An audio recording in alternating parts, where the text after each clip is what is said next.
نبی پاک صلی اللہ علیہ وسلم عائشہ صدیقہ رضی اللہ تعالیٰ عنہا کی ران پر سر مبارک رکھ کر سو جایا کرتے تھے۔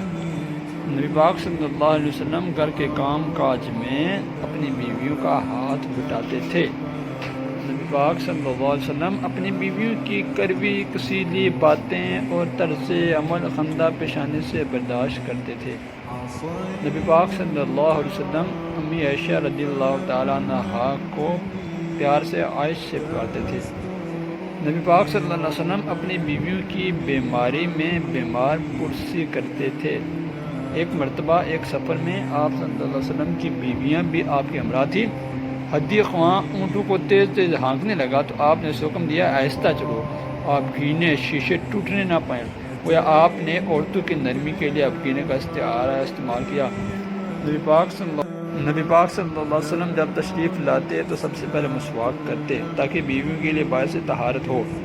برتن میں جس جگہ امی عائشہ رضی اللہ تعالیٰ عنہ ہونٹ لگا کر پانی پیتی، آپ بھی اسی جگہ ہونٹ مبارک لگا کر پانی پیتے تھے۔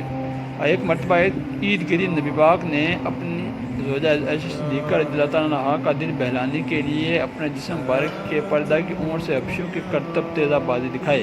نبی پاک صلی اللہ علیہ وسلم نے کسی کھانے میں کبھی عیب نہیں نکالا۔ نبی پاک صلی اللہ علیہ وسلم نے کسی بیوی یا خادم کو کبھی نہیں مارا۔